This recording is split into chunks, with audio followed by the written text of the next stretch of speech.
বালক হরিচাঁদ তার প্রিয় খেলার সাথী ব্রজ, নাটু, বিশ্বনাথ এদের উদ্দেশ্যে তীব্র কণ্ঠে তিনি রত্নডাঙ্গা বিলের উপকূলে সেই গাছের উপরে দাঁড়িয়ে বললেন, যত বড়ই বাধা বিপত্তি আসুক, ব্রাহ্মণ রচিত ঘুণ ধরা সমাজকে ধ্বংস করতেই হবে।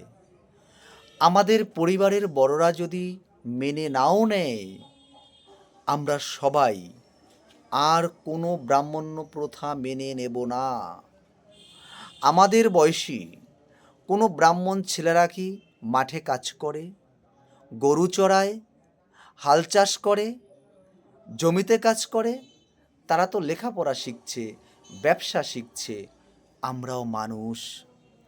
আমরা কেউ ছোট জাত, উঁচু জাত, দাস গোলাম হয়ে জন্মাইনি।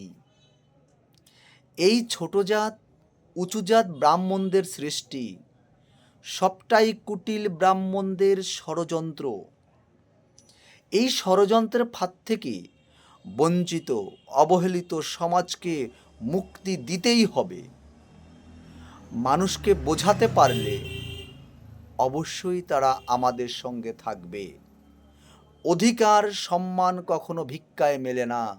লড়াই করে অধিকার সম্মান অর্জন করতে হয় এবং লড়াই করেই সেটা রক্ষা করতে হয়। সবাই কিছুক্ষণের জন্য চুপচাপ দাঁড়িয়ে রইল। সবাইকে চুপচাপ দাঁড়িয়ে থাকতে দেখে হরিচাঁদ আবার বললেন, আজ প্রতিজ্ঞা করবার দিন। তোমরা ভেবে দেখো, তোমরা আমার সঙ্গে সাথ না দিলেও ব্রাহ্মণ্যবাদের বিরুদ্ধে আমার লড়াই চলবে।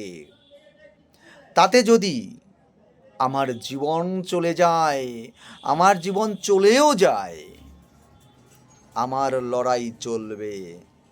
বঞ্চিত, অবহেলিত সমাজের সম্মান, অধিকারের জন্য আমি নিজেকে সঁপে দিয়েছি। তোমরা কি করবে ভেবে দেখো। সঙ্গে সঙ্গে নাটু বলে উঠল, হরিচাঁদ, তুমি সত্যিই আমাদের রাজা। খেলার ছলে তোমাকে যে রাজা সাজিয়েছি, সারা জীবন তুমি আমাদের রাজা হয়েই থাকবে। আমি নাটু কথা দিচ্ছি, প্রতিজ্ঞা করছি, আমি তোমার সঙ্গে থাকব। বঞ্চিত, অবহেলিত সমাজের মুক্তির জন্য আমি তোমার সাথী, বন্ধু। তুমি রাজা আর আমি তোমার সৈনিক। নাটুর কথা শেষ হতে না হতেই সবাই এবার সমস্বরে বলল, হ্যাঁ হ্যাঁ, আমরা সবাই হরিচাঁদের লড়াইয়ের সাথী। যতই বাধা বিপত্তি আসুক, আমরা তোমার সঙ্গে থাকবো।